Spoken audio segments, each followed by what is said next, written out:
9 अवस्था आहेत. 9 अवस्थेच्या पलीकडे माणूस जगूच शकत नाही. पहिली अवस्था आहे गर्भधान, दुसरी अवस्था आहे गर्भवृद्धी, तिसरी अवस्था आहे जन्म, चौथी अवस्था आहे बालपण, पाचवी अवस्था आहे कुमारावस्था, सहावी अवस्था आहे तरुणपण, सातवी अवस्था आहे प्रौढपण, आठवी अवस्था आहे म्हातारपण आणि 9वी अवस्था आहे मृत्यू. जगातला किती मोठा श्रीमंत घ्या किंवा भिकारी घ्या रस्त्यावर झोपणार, 9 अवस्था पलीकडं त्याला जगता येत नाही. किती पैसेवाला असू द्या, पैसे देऊन सुद्धा हे 10वी अवस्था विकत घेता येत नाही. मग आपण प्रवासी आहोत या ठिकाणी सर्व जमलेले. तुमचं बेलसर गाव आहे ना, बेलसर गाव एक रेल्वे आणि बेलसर गावातली घर आहेत ना, घर सगळी कीर्तन कळतंय ना, ती घर आहेत ना, ती म्हणजे रेल्वेचं डबे. आणि त्या घरातले सगळे सदस्य आहेत, आई वडील बहीण भावंड नातेवाईक काय नातवंड सगळी कोण असतात त्या डब्यात बसलेले प्रवासी आहोत त्यांना असू द्या. आणि आपली एकमेकांची गाठ भेट प्रवासात पडलेली आहे.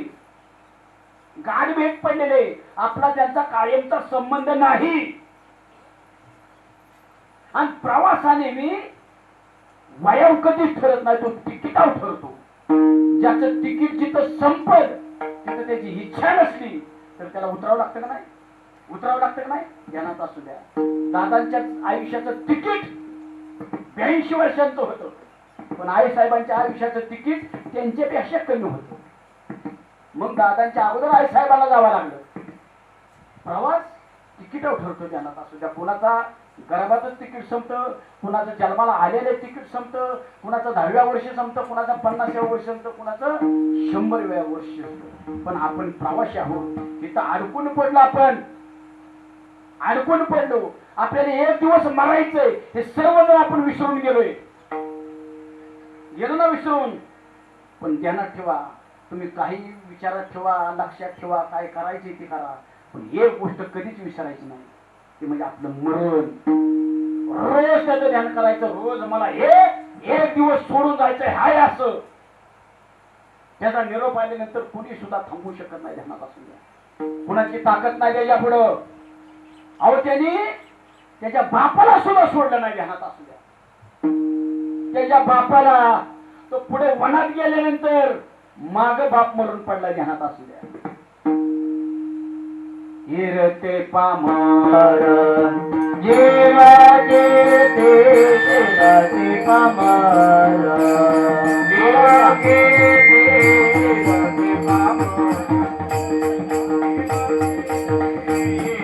पामर आले अवतार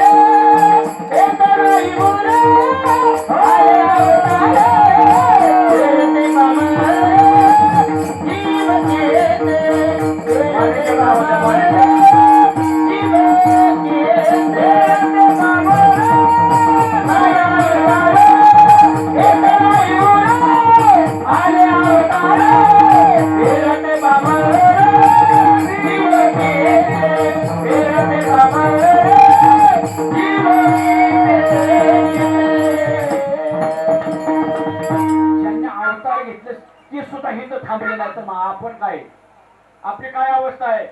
ऐका, आपल्याला प्रत्येकाला एक दिवस त्या दरवाज्यात मध्ये जायचंय. ध्यानात जायचंय. मग आपण या ठिकाणी आल्यानंतर आलोय ना, ह्यातला आपला संबंध काही नाही. जोपर्यंत प्रवासात आहे तोपर्यंत एकमेकाशी गोड बोलून राहणे, प्रेमाने वागणे, नाती जपणे आणि निरोप आला की निघून जाणे. पण आपण तसं करत नाही. आपण या ठिकाणी वेगळा अट्टास करतो, वेगळा अट्टास करतो.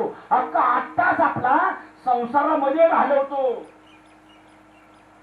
आपला अख्खा 8 तास कशासाठी चाललाय? आता संसारासाठी चाललाय.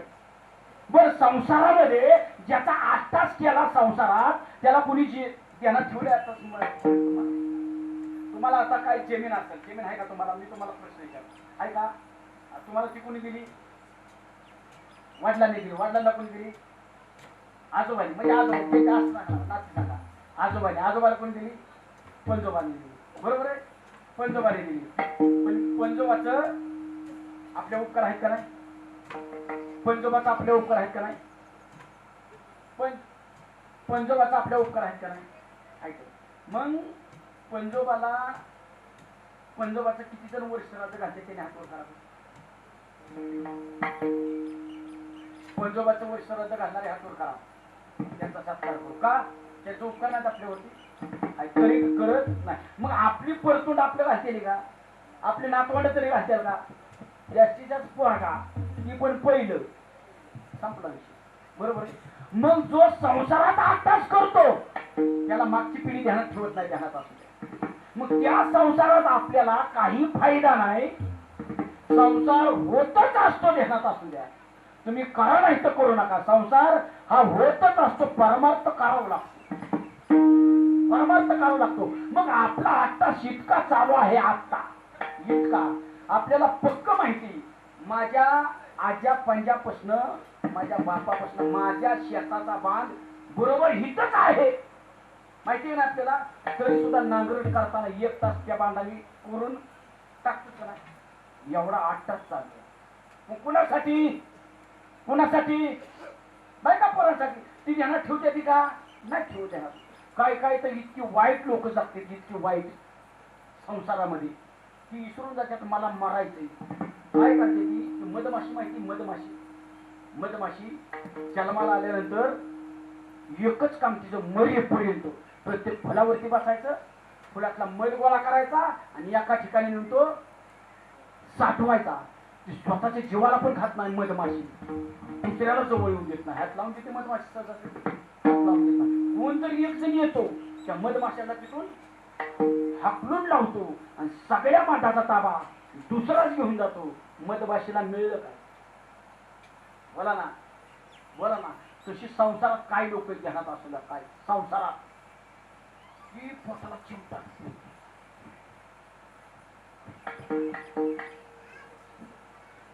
या अवलादी स्वतःच्या पण जीवाला कधी खात नाही आणि घरात त्यांना सुखाने खाऊन देत नाही. कधी खायचं? म्हातारपणी. आता कमवून द्यायचं. म्हातारपणी खायचं स्वप्न रांगवत्यात. मग म्हातारपणी आपण कमावलेली इस्टेट आपण मुक्तपणाने खर्चू शकतो का? बोला की. तुम्ही आता सगळ्या म्हातारी माणसाची वरची सगळी आयुष्यभर कष्ट केले. फुकाटचं कमावलंय कोणी? घाम घालून कष्ट केले का? बोला करावं तुम्ही. केले का नाही? कष्ट करून का? मला म्हातारपण सुखात जावं लागेल. म्हातारपणी दानधर्म करेल. म्हातारपणी तीर्थयात्रा करेल असं ठरवलं होतं. आता तुमच्या गावचा बेलसरचा सप्ताह आहे. तुम्ही कमावलेली संपत्ती आणि तुमच्या मनात आले बेलसरच्या सप्त्याला मला 10,000 रुपये वर्गण द्यायची. तुम्ही देऊ शकता का? देऊ शकता का? बोला. देऊ शकता का? देऊ शकत नाही का? तुम्ही कमावलेलं नाही का? नाही. तुम्ही का देऊ शकत नाही? तुमचं आयुष्य आता पारतंत्र्यामध्ये गेलं जाणार. बरोबर आहे. मग तुम्ही कमवून तुम्हाला मिळालं काय? तुम्ही कमावलेली इस्टेट तुम्हाला खर्चायचा अधिकार आहे. तुम्हाला मिळालं काय? काय मिळालं नाही ध्यानात असू द्या. मग मधमाशीतून आपल्यात काय फरक राहिला?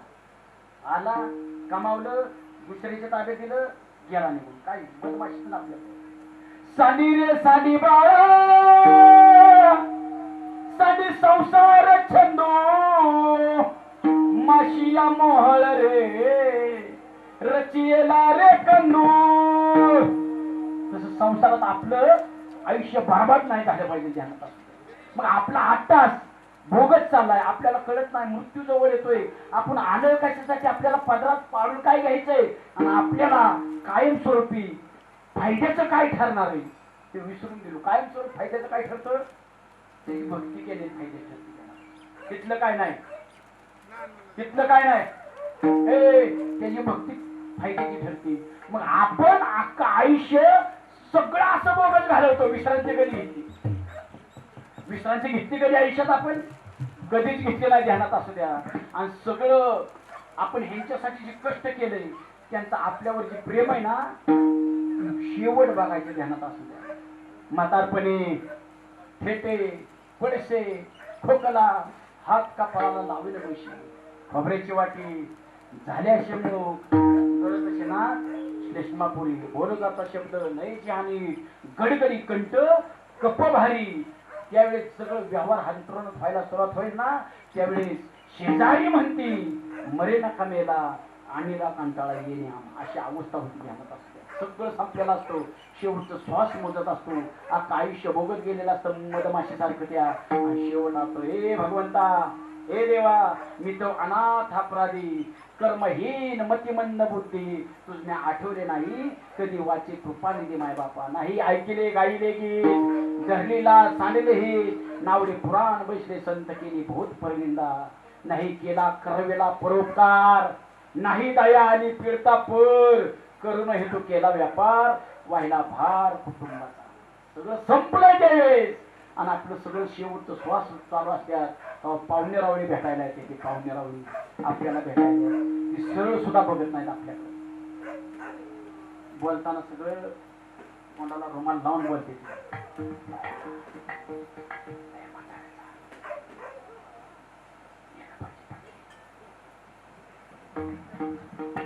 आणि अख्खं आयुष्य रुबाबात घालवले असतं, शेवट पाक लाश सुटलेली असते. गणान गोत्र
सर्व हसतात ते मन काय म्हणतात याचे मनुष्यपण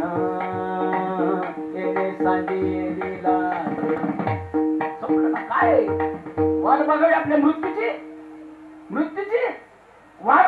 असं जीवन आहे आपलं. ऐका मग 8 तास आपला कामाला लागा बोगस गेला. आपला 8 तास कामाला लागा बोगस गेला. आपली मागच्या लोकांनी आपल्याला ध्यानात ठेवून आहे बोगस गेला ना.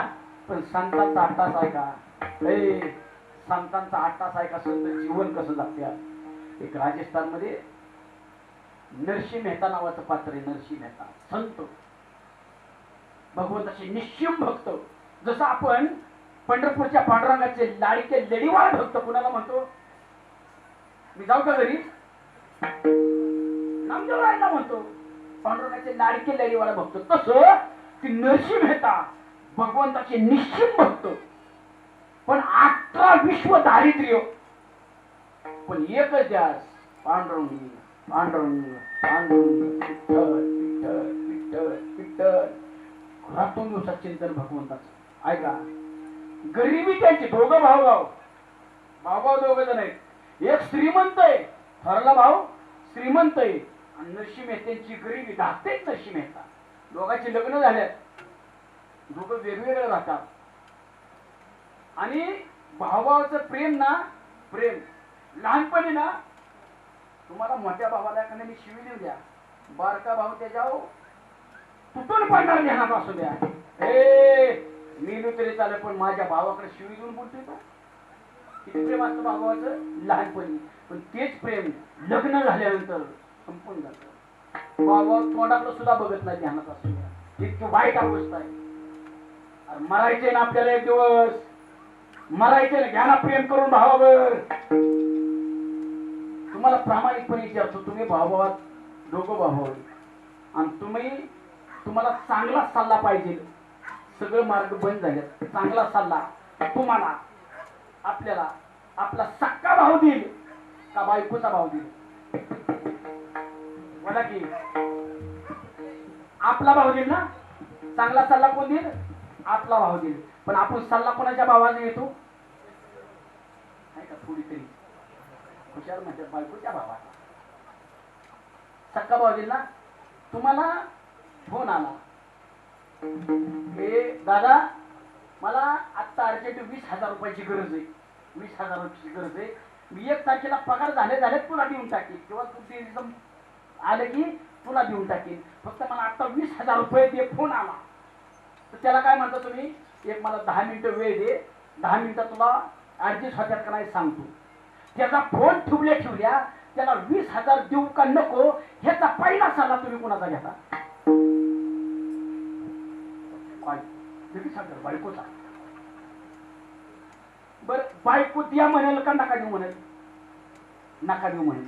आता ह्योच उलटा फोन आला तुमच्या बायकोला, तिच्या भावाचा फोन आला, ताई दाजी कुठे का? काय बा? अगं अर्जंट मला 20,000 रुपयाची गरज होती आणि दाजीला मागायचं होतं. तर ताई काय म्हणेल? आणि मग दाजीला काय विचारायचे तिच्या? दाजीच माझ्याची ओळख खातोय, दाजीला काय पाठव फोन पे नंबर. प्रेम कोण करू शकतो? भाव करू शकतो, ध्यानात असू द्या. सक्का भाव आहे ना, सक्का भाव आहे ना, प्रेम करून घ्या त्याच्यावर, ध्यानात असू द्या. जोडी फुटणार आहे आपली गेल्यानंतर म्हणतो काय, 5च होती, 5च एका जीवाची. कोण? पांडव एका जीवाची 5च होती, पण 100 जणांची ताकद नव्हती अंगावर याची 5 जणांच्या, ध्यानात असू द्या. तसं तुम्ही भावाची ही की असली ना, गावात ताकद नाही तुमच्या घराकडे कोणाची वाईट नजर करून बघायची, ध्यानात असू द्या.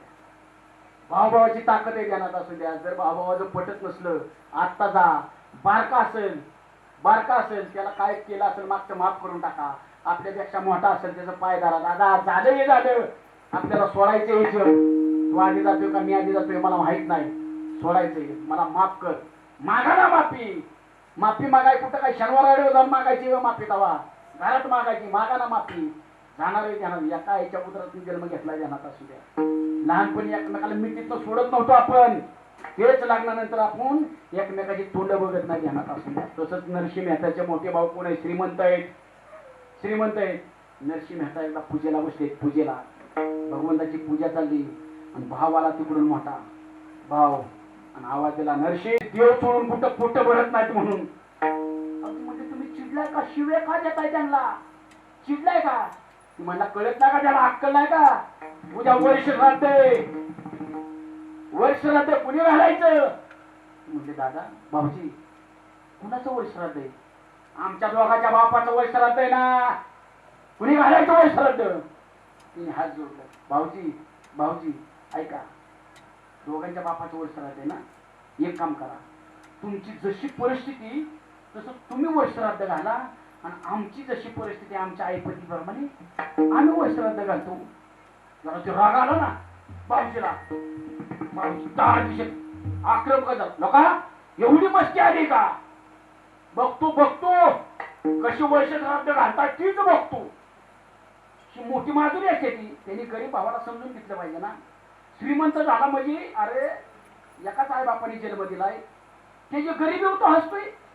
आपल्या पैशाचा माज आहे ना, आपल्या पैशाचा माज नेहमी मोठ्या भावानी बावकीला दाखवला पाहिजे. त्या औलादी बावकीला नाही दाखवत, सख्या भावाला. इतकी नारायक आपल्या औलादी. बघतो कसं वर्ष श्राद्ध घालताय तीच बघतो. आणि गेलं निघून, जाताना मोकळं नाही गेलं, सगळ्याच्या घरी जात होत. असं करायचं, उद्या वर्ष श्राद्ध आहे आमच्या बापाचं, आमच्याकडे नाही हा, धाकट्या घरी. इतकी अवलादीची तरी, आणि धाकट्या घरी खायला अन्न नाही, सांगायचं वर्ष श्राद्धाला या धाकट्या घरी. आता लोक म्हणायची आज खायला नाही हो, काय वर्ष श्राद्ध घालायचं आहे, ती सांगत गेलं. आणि नरसिंह मेहतेची पूजा आटोपली आणि आलेलं बाहेर विचारलं, अगं पत्नीला, अगं तुझी मोठीने बोलत होती, कोणाबरोबर बोलत होती? भाऊजी आलते.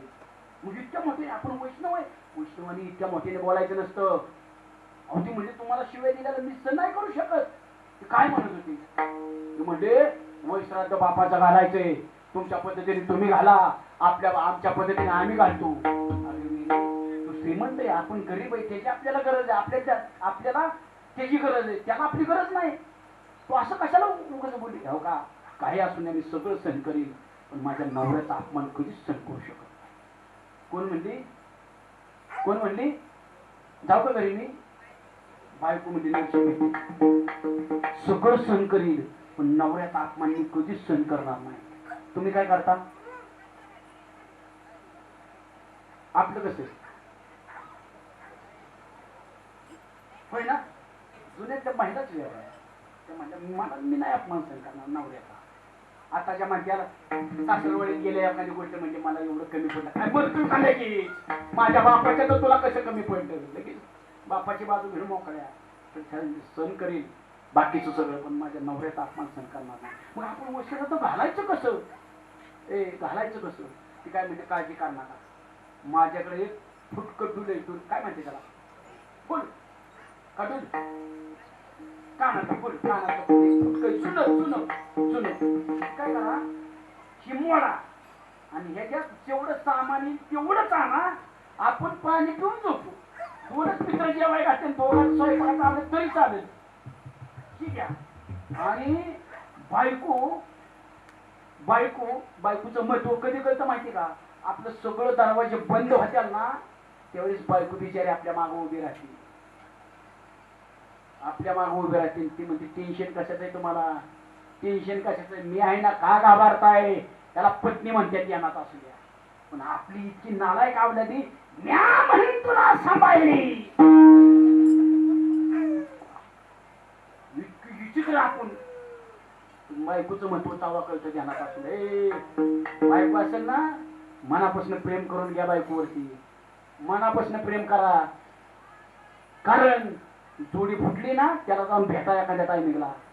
ज्याची बायको निघून गेली ना, त्याला भेटा विसरा बायको नसलेलं काय दुःख असतं. मग तेव्हा सांगा रे कशी असू द्या रे, प्रेम करा. बायकोशिवाय कोण जीव लावत नाही ध्यानात असू द्या. आता गेल्यावर करा प्रेम.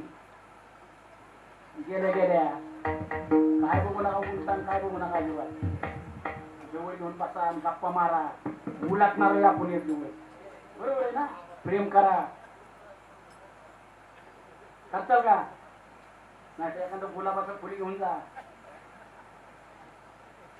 आणि तिला म्हणा आय लव्ह यू.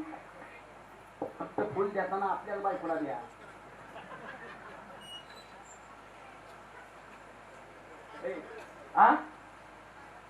मला नाही ना, मला पैसा आणल्यात का सांग फक्त. माझं नाही दुखणं अवघड आहे. ऐका, फुल दिलं काढून, फुल काढून दिलं, सोनाराच्या दुकानात नेलं आणि त्या फुलाचं पण बघा दुर्दैव एवढं पैसे आलं.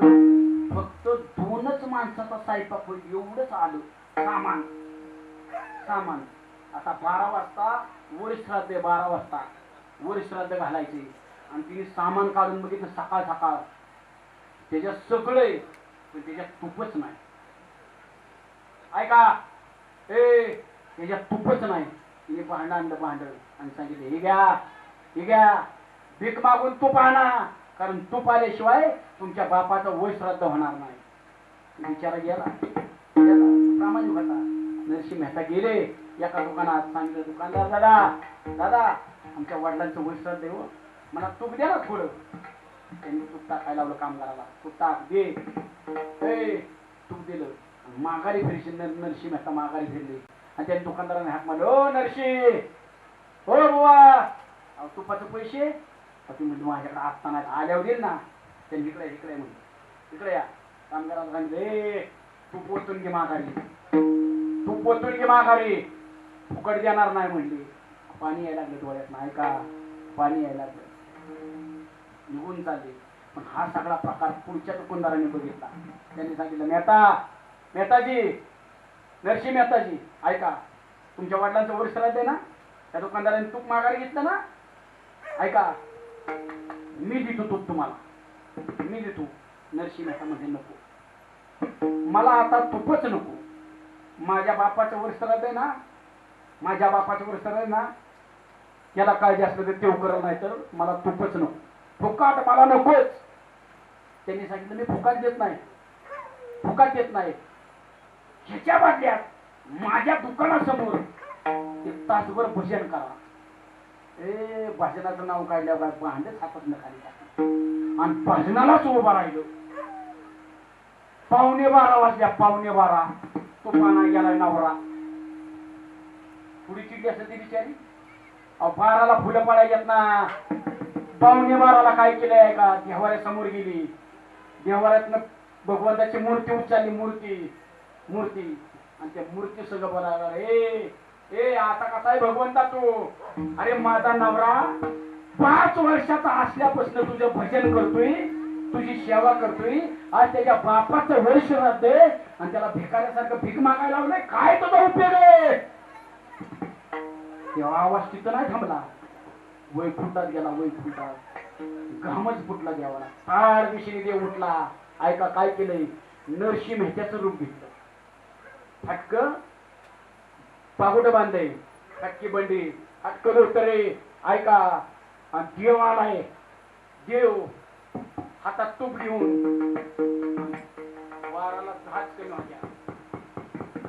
दार वाजवलं, दार उघडलं. आता ती बिचारी थोडी चिडली असेल. किती चिडली असेल?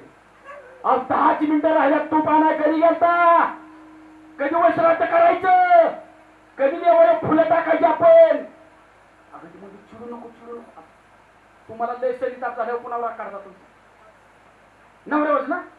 बरं सगळ्यांनी घालावली नवरे, कारण ऐकून घेणार दुसरा कोणच नाही ना. ती म्हणजे चिडू नको. त्यांनी हात पकडला. हात कोणी?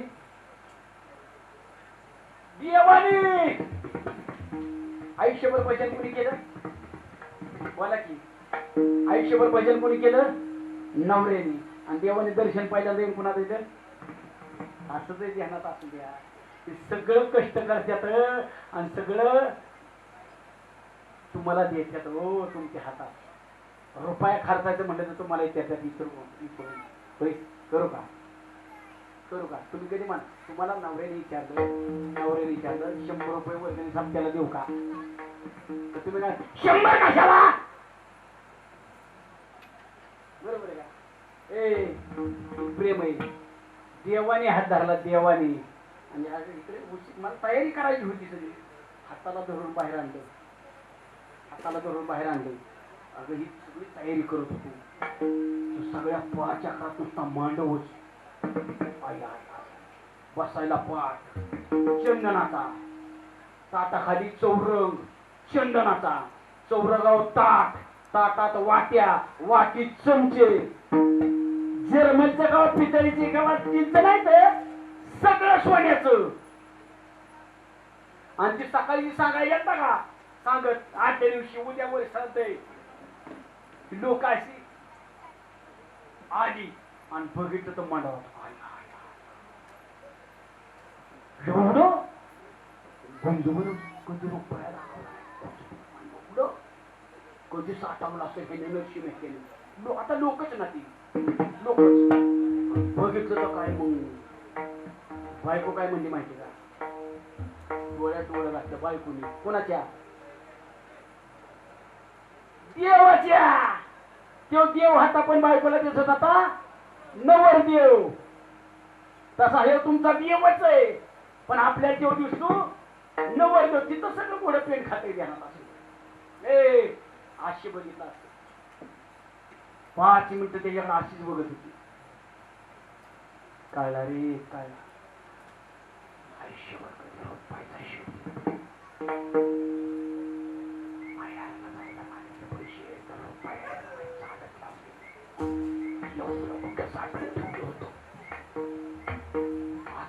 बाहेर नवऱ्या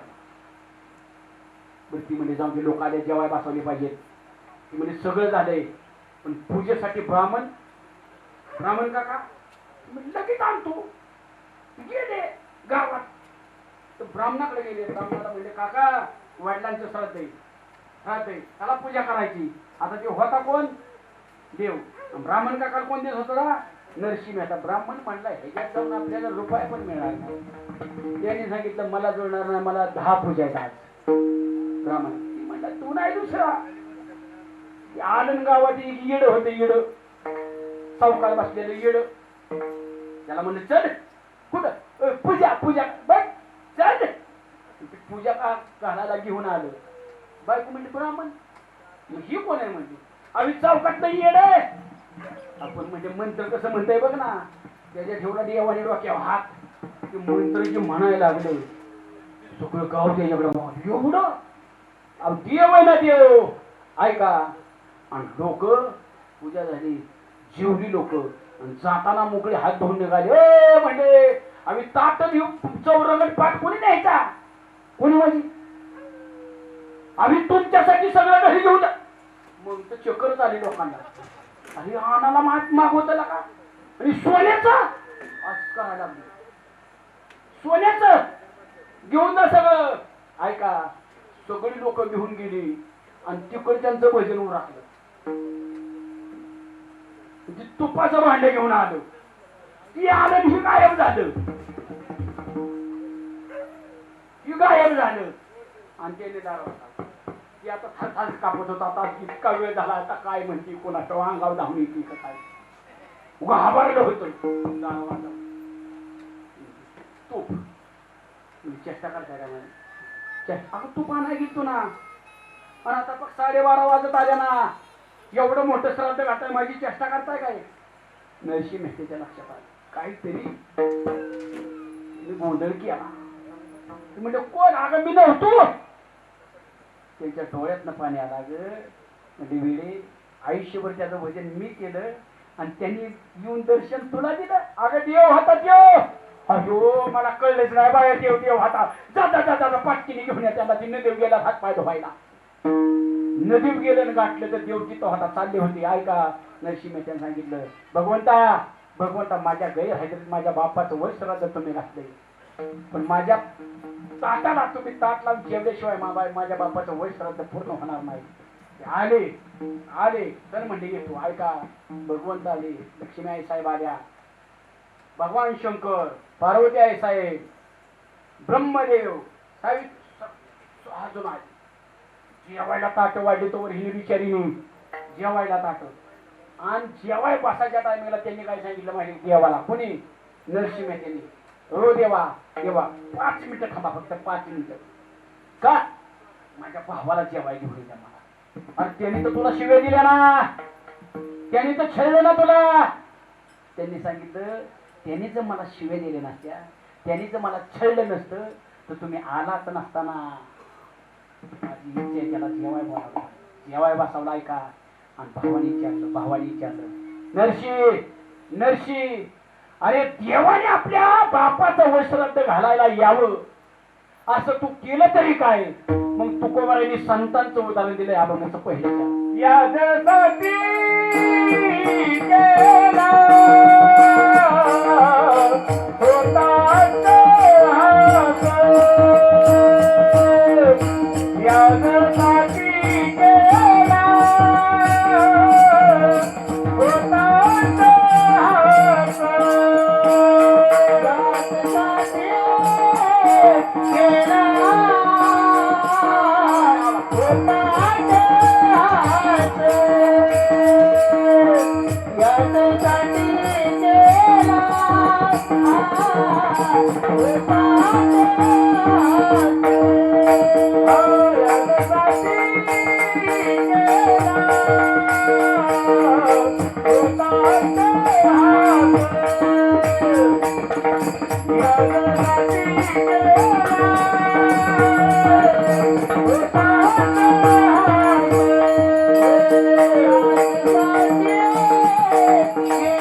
Bye.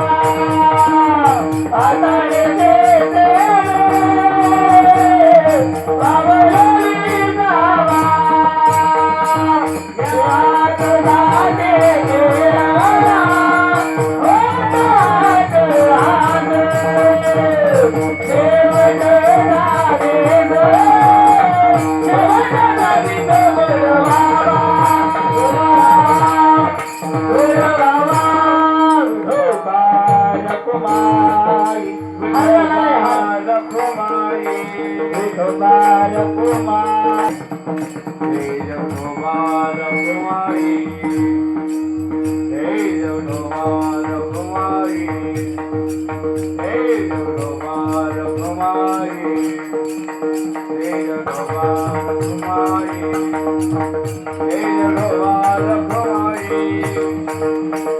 Rupara Kumari, Rupara Kumari, Rupara Kumari, Rupara Kumari, Rupara Kumari, Rupara Kumari.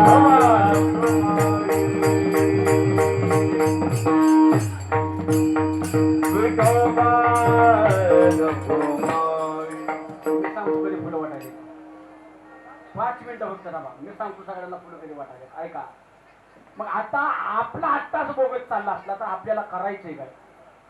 ऐका बारकाय नाही का? 5 मिनिट राहिले. 5 मिनिट राहिले. ऐका. आपल्याला करायचंय काय मग? तर आपल्याला परमार्थ करायचा आहे. परमार्थ काय लय अवघड सांगितलं आपल्याला. आपल्याला लय अवघड परमार्थ करायचं. काय करायचे? आपल्या घरात आई वडील थकलेले आहेत ना, त्या दोघांची सेवा करायची. तुमचा परमार्थ पूर्ण झाला. कारण आपल्या आई वडिलांनी आपल्यासाठी अख्खं आयुष्य झिजवले. पूर्ण आयुष्य फक्त आपल्यासाठी पोटाला चिमटा घेऊन आपल्या बापाने आपल्यासाठी संघर्ष केलाय. पुन्हा संघ केलाय. आपला बाप एकटा लढला. एकटा कुणाबर लढला? परिस्थिती संघ आपला बाप एकटा लढला. आपण लहान होतो. दारिद्र्य संघ एकटा लढला. गरिबी संघ एकटा लढला. तो उपाशी झोपला. आपल्याला बिना भाकरीचं कधी आपल्या बापाने झोपून दिलं नाही. ऐका. तो फाटके कपडे घातले त्यांनी. आपल्या बापाने फाटके कपडे घातले. आपल्याला कधी माणसाच्यात मुलांच्यात आपल्या मित्रांच्यात त्यांनी उघडे फिरून दिलं नाही. ते वानवाने फिरला. आपल्याला बिना चप्पलचं कधी त्यांनी फिरून दिलं नाही. ध्यानात असू द्या. मग अशा टायमिंगला आपला बाप थकलेला आहे. आजोबा आपल्याला थकलेले, वडील थकलेले, ते वाट्यावर बसलेले आहेत. त्यांना आता सुधरत नाही. त्यांच्या लक्षात येत नाही काय बोलतो काय. त्यांचं सगळं स्मृतीच भ्रंश झालाय. अशा टायमिंगला एकच करायचं. त्यांनी हाक मारली ना, पुढे निघून जाऊ नका, माघारी या. ती एकच गोष्ट दिवसात तुम्हाला 4-4 वेळा सांगतात. 4-4 वेळा. 4-4 वेळा. का त्यांच्या ध्यानात येत नाही काय सांगतो ते. त्यावेळेस तुम्ही चिडू नका, रागवू नका. ती काय म्हणते ती शांतपणे ऐकून घ्या. नसते करायची करू नका, पण त्यांच्यावर चिडून जाऊ नका. का? त्यांनी आपलं सगळं बालपण सहन केलंय. आता त्यांचं म्हातारपण सहन करण्याची जबाबदारी आपली ध्यानात असू द्या. ते पिकलेलं पान आहे. पिकलेलं पान, झाडाचं पिकलेलं पान ते गळून पडणारच आहे. ध्यानात असू द्या. फक्त ते तुम्ही तोडू नका. आपला बाप निघून जाणार आहे. ध्यानात असू द्या. जाण्याच्या आधी त्याला जिवंतपणे मारू नका. ध्यानात असू द्या. कारण एकच गोष्ट 4-4 वेळा का सांगतो माहितीये का आपला बाप? त्याला ऐकूया. एकच गोष्ट 4-4 वेळा का सांगतो माहितीये का आपला बाप? तो आपल्यावरती निस्वार्थ प्रेम करतो. निस्वार्थ. ध्यानात असू. उरामधी माया ज्याच्या काळ्या मेघवाणी दाखविना कधी पुन्हा डोळ्यातलं पाणी. झिजू झिजू संसाराचा गाडा हाकला. वटामधी हसू जरी कणा वाकला. घडीवर तू थांब जरा ऐक त्याची धापर. लय अवघड हाय गड्या उंगाया बापर. उंगाया बापर. राजानो बाप ध्यानात असू. कारण एकटा लढला आपला बाप. तो उपाशी झोपला. आपल्याला उपाशी झोपून दिलं ना. त्याने फाटकी कपडे घातले. आपल्याला कधी उघडे फिरून दिला. तो अनवाणी फिरला. आपल्याला बिना चप्पलचं फिरून दिलं नाही. आयुष्यभर तो म्हणता ना तुम्ही माझ्यासाठी काय केले. बापाला म्हणता ना काय केलं माझ्यासाठी. ऐका आपल्या बापाने काय केले. आयुष्यभर तो नशिबाशी झटला. तवा मला बाप माझा डोंगरा वाणी वाटला. तवा मला बाप मला डोंगरावानी वाटला नांगराच्या संग ढेकळ उचलीत राहिला. ऐका बापाने काय केलंय आपल्यासाठी काय केलं आहे का. नांगराच्या संग ढेकळ उचलीत राहिला दारिद्र्याच्या जखमा कष्टाने शिवत राहिला.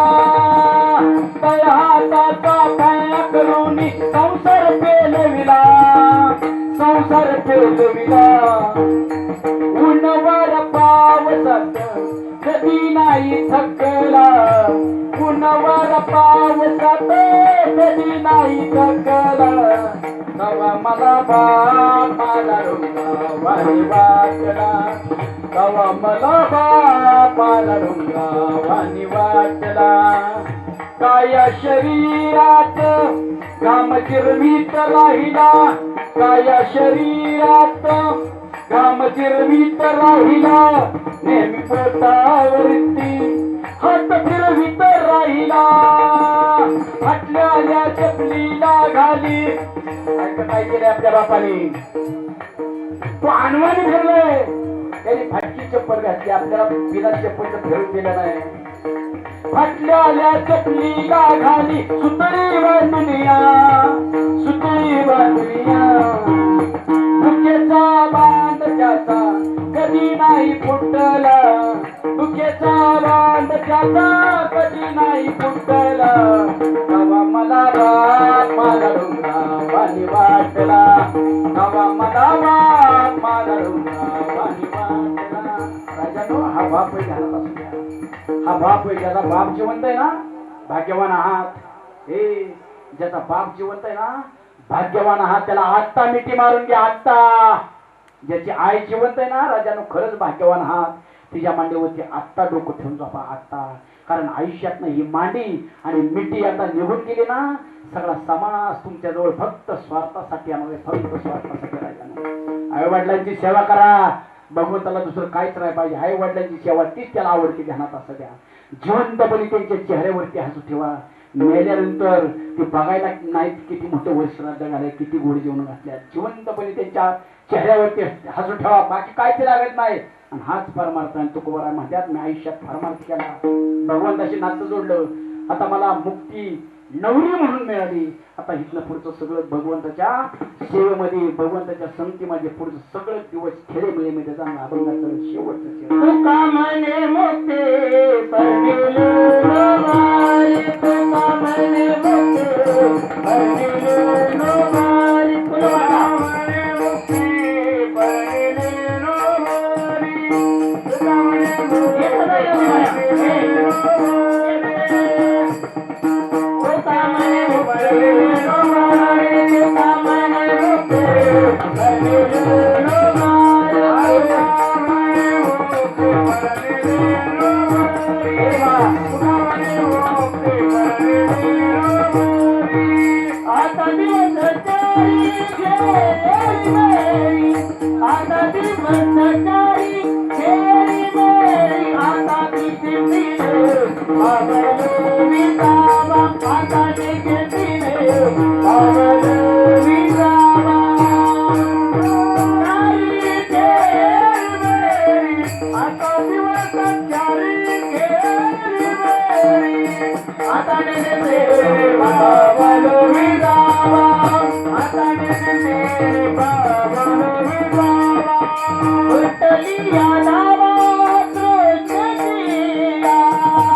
या ठिकाणी सेवा संपन्न झालेली आहे. पुन्हा एकदा आपल्या मौजे बेलसर तालुका पुरंदर जिल्हा पुणे या ठिकाणी एक महान मल्ल आपल्या गावचं बेलसर गावचं वैभव आदरणीय पैलवान कैलासवासी शिवराम दादा मारुती जगताप, आपण सर्वजण त्यांना आदरणीय दादा म्हणायचो. दादाबरोबर गेल्या वर्षी याच दिवशी त्यांनी आपल्या एकुलते चिरंजीव आदरणीय भाऊसाहेब, त्याचबरोबर आमच्या ताई, त्यांच्या सुनबाई दीपालीताई, त्याचबरोबर त्यांच्या कन्या वैशालीताई, दीपालीताई, देवीताई आणि रुपालीताई, नातवंड, त्या सर्वांचा निरोप घेतला. ग्रामस्थांचा निरोप घेतला, त्यांच्या मित्रपरिवाराचा निरोप घेतला. अनंतात विलीन झाली. त्या दिवशी पण या जगताप परिवारावरचा जो दुःखाचा डोंगर कोसळला आहे, दुःखामध्ये आपण सर्वजण परिवारावरती मनापासून प्रेम करणारे त्यांचे आप्तेष्ट नातेवाईक पाहिजे सगळे सोयरे सर्वजण आपण या दुःखामध्ये सहभागी झालात. आपल्या सहभागामुळे या कुटुंबाला डोंगराएवढं मोठं दुःख पचवण्याची शक्ती मिळाली, ऊर्जा मिळाली. आणि बरोबर 1 वर्षानंतर आपल्या पितेच्या ऋणातून उतरा होण्यासाठी भाऊसाहेबांनी आदरणीय आमच्या ताईंनी त्यांचा प्रथम पुण्यस्मरण सोहळा आयोजित केला. त्यानिमित्त माझ्या कीर्तन सेवेचं आयोजन केले. गेल्या वर्षी पण माझी कीर्तन सेवा या परिवारांची आयोजित केली होती. आणि हीच चिंतनरूपी सेवा संपन्न करत असताना मला इथल्या आणि भजनी मंडळाने गोड साथ दिली.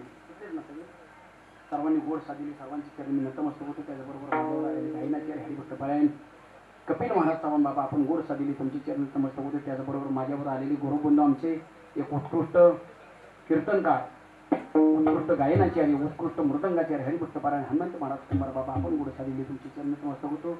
त्याचबरोबर आमच्या वारकरी हरिनामप्राताचे वैभव, एक मृदंगाचार्य, थोर मृदंगाचार्य हरिभक्तपरायण ऋतिक महाराज पवार, आपण गोड साधिली बाबा तुमची चरण नतमस्तक होतो. हार्मोनियमची गोड साधिली बाबा, ज्ञानेश्वर माऊली गोड साधिली बाबा तुमचे चरण नतमस्तक होतो. साऊंड सिस्टीम सुद्धा गोड दिली, तुमच्या पण चरण नतमस्तक होतो. त्याचबरोबर आमच्या वेब सिरीजचे स्टार कलाकार माझे लहान बंधू आदरणीय घना पैलवान, आपण सुद्धा आलात, तुमची चरण सुद्धा नतमस्तक होतो. त्याचबरोबर झालेली सेवा तुम्हाला सर्व मातांची चरणी समर्पित करून या ठिकाणी सेवेला पूर्ण विराम देतो. विठ्ठल जय विठ्ठल विठ्ठल